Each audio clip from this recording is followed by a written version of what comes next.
नमस्कार, जय हिंद, वंदे मातरम। हमारे YouTube चैनल RPM ब्रिज में आप सभी का बहुत बहुत स्वागत है। चलिए आइए जल्दी से श्रृंखला में आप सभी लोग जुड़ जाइए और श्रृंखला की शुरुआत करते हैं। जैसा कि आप अपनी स्क्रीन पर देख पा रहे होंगे, आज का जो आपका टॉपिक है सभी प्रतियोगी परीक्षाओं के लिए महत्वपूर्ण प्रश्नोत्तर यानी कि वन लाइनर क्वेश्चन यहाँ पर आपको देखने को मिलेंगे। टोटल यहाँ पर हमने 30 बहुत ही इंपॉर्टेंट क्वेश्चन वो क्वेश्चन यहाँ पर लिए हैं जो बार बार एग्जाम में पूछे जाने वाले प्रश्न हैं। तो चलिए आइए बिना देरी किए हुए श्रृंखला की शुरुआत करते हैं। लेकिन उससे पहले जो भी हमारे YouTube चैनल पर नए हैं तो प्लीज़ चैनल को सब्सक्राइब कर लीजिए और साथ ही बेल आइकन को प्रेस कर लीजिए जिससे कि कोई भी वीडियो आपकी मिस ना हो। और हमारे टेलीग्राम चैनल को ज्वाइन करना बिल्कुल भी नहीं भूलना है। वहाँ पर सभी सब्जेक्ट की वीडियो और प्रिंटेड नोट्स और हैंड रिटन नोट्स जो है वो आपको डेली के डेली प्रोवाइड कराए जाते हैं। तो टेलीग्राम चैनल को ज्वाइन करना बिल्कुल भी नहीं भूलना है और साथ ही में यूट्यूब चैनल को भी सब्सक्राइब करके ही जाना है। चलिए पहले क्वेश्चन से आपको मिलवाते हैं। पहला क्वेश्चन है, दादा साहब पुरस्कार किसके क्षेत्र में दिया जाता है? तो दादा साहब पुरस्कार जो है वो सिनेमा के क्षेत्र में दिया जाता है। चलिए आगे बढ़ते हैं क्वेश्चन नंबर 2 के लिए। सिख धर्म के संस्थापक कौन थे? तो प्यारे साथियों, सिख धर्म के जो संस्थापक थे वो आपके गुरु नानक थे। चलिए क्वेश्चन नंबर 3 के लिए, भारतीय राष्ट्रीय ध्वज की लंबाई और चौड़ाई का अनुपात क्या है? तो भारतीय राष्ट्रीय ध्वज की जो लंबाई और चौड़ाई का जो अनुपात है वो क्या है? तो वो अनुपात है प्यारे साथियों 3:2। बहुत ही इंपॉर्टेंट क्वेश्चन है, इसका आंसर आपको याद रखना है। चलिए आगे बढ़ते हैं क्वेश्चन नंबर 4 के लिए।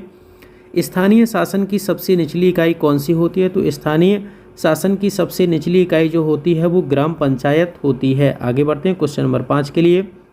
प्रसिद्ध नृत्य कथकली किस राज्य से संबंधित है? तो कथकली जो है वो केरल राज्य से संबंधित है। नेक्स्ट आगे बढ़ते हैं क्वेश्चन नंबर 6 के लिए।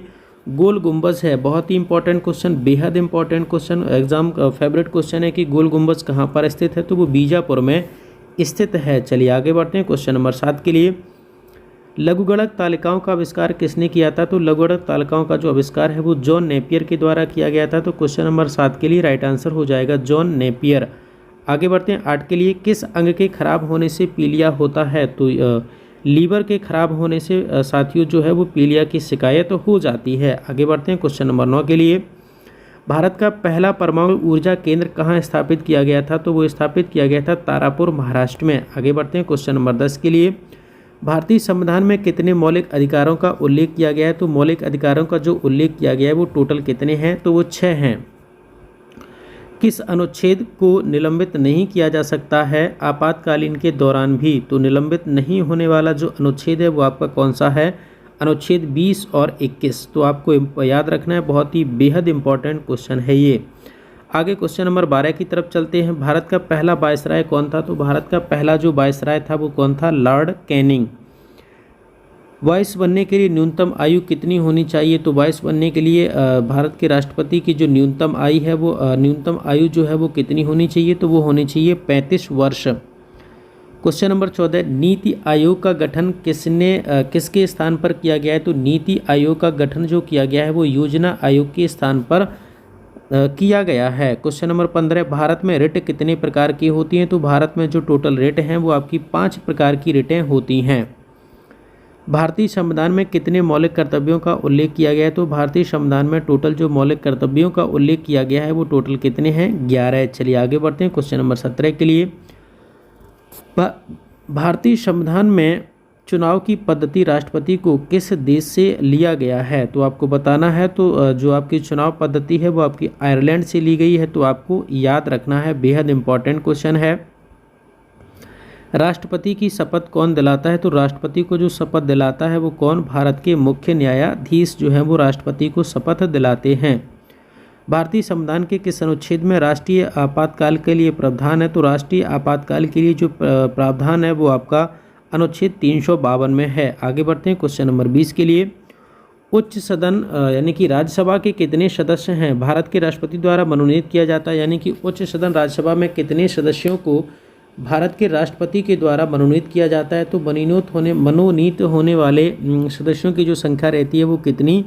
12। चलिए आगे बढ़ते हैं क्वेश्चन नंबर 21 के लिए। भारत का लघु संविधान किस संशोधन के रूप में जाना जाता है? तो भारत का जो लघु संविधान है वो किस संशोधन के रूप में जाना जाता है? तो उसको जाना जाता है 42वां संविधान संशोधन बेहद इंपॉर्टेंट क्वेश्चन है, काफ़ी बार एग्जाम में पूछा गया है, तो इसका आंसर आपको याद रखना है। जम्मू और कश्मीर राज्य विधानसभा का कार्यकाल होता है, तो जम्मू और कश्मीर की जो राज्यसभा का विधान का जो कार्यकाल होता है वो कितने वर्ष का होता है? तो प्यारे साथी वो होता है 6 वर्ष का। अखिल भारतीय सेवाओं के लिए नियुक्तियां किसके द्वारा की जाती हैं? तो नियुक्तियां जो की जाती हैं वो राष्ट्रपति के द्वारा की जाती है। शारदा अधिनियम संबंधित है, तो प्यारे साथियों शारदा अधिनियम जो है वो आपका बाल विवाह से संबंधित है, आपका शारदा अधिनियम। नीति आयोग के अध्यक्ष हैं, तो नीति आयोग का जो अध्यक्ष होता है वो कौन होता है? ये आपको याद रखना है। तो नीति आयोग के जो अध्यक्ष होते हैं वो आपके होते हैं कौन? प्रधानमंत्री। चलिए आगे बढ़ते हैं। किस ग्रह को बौना ग्रह माना जाता है? किस तो प्लूटो ग्रह को प्यारे साथियों जो है वो बौना ग्रह के नाम से जाना जाता है। क्वेश्चन नंबर 27 के लिए, चीन सागर उष्णकटिबंधीय चक्रवातों का क्या नाम है? तो चीन सागर उष्णकटिबंधीय चक्रवातों का जो नाम होता है उसको दिया जाता है नाम क्या? टाइफून। हिमालय किसका उदाहरण है? तो प्यारे साथियों हिमालय जो है वो आपका वलित पर्वत का उदाहरण है, तो आपको याद रखना है। क्वेश्चन नंबर 28 के लिए राइट आंसर हो जाएगा वलित पर्वत। क्वेश्चन नंबर 29 के लिए, भारत में सबसे बड़ी सिंचाई नहर है? तो भारत में सबसे बड़ी जो सिंचाई नहर है वो आपकी इंदिरा गांधी नहर है। आगे बढ़ते हैं। क्वेश्चन नंबर 30 के लिए, भारत में सर्वोच्च नागरिक पुरस्कार कौन सा है? तो भारत में सर्वोच्च नागरिक पुरस्कार जो है वो आपका भारत रत्न होता है। ये भी बहुत इंपॉर्टेंट क्वेश्चन है, काफ़ी बार एग्जामों में सेम क्वेश्चन सेम भाषा के साथ में पूछा गया, बिल्कुल भी घुमा के नहीं, सेम भाषा में पूछा गया है। श्रृंखला में जुड़ने के लिए आप सभी का बहुत बहुत धन्यवाद। अगर आपको वीडियो पसंद आए तो वीडियो को लाइक और शेयर करिए, और साथ ही में चैनल को सब्सक्राइब करना बिल्कुल भी नहीं भूलना है। जो भी हमारे यूट्यूब चैनल पर नए हैं तो प्लीज़ चैनल को सब्सक्राइब करके ही जाना है, और साथ में बेल आइकन को प्रेस करना है, जिससे कि कोई भी नई वीडियो अपलोड होते ही नोटिफिकेशन पहुंच सके आप तक, और उस नोटिफिकेशन पर क्लिक करके आप पूरा वीडियो अंत तक देख सकते हैं। तो हमारे यूट्यूब चैनल RPM ब्रिज में आप सभी का बहुत बहुत स्वागत है। श्रृंखला में जुड़ने के लिए आप सभी का बहुत बहुत धन्यवाद।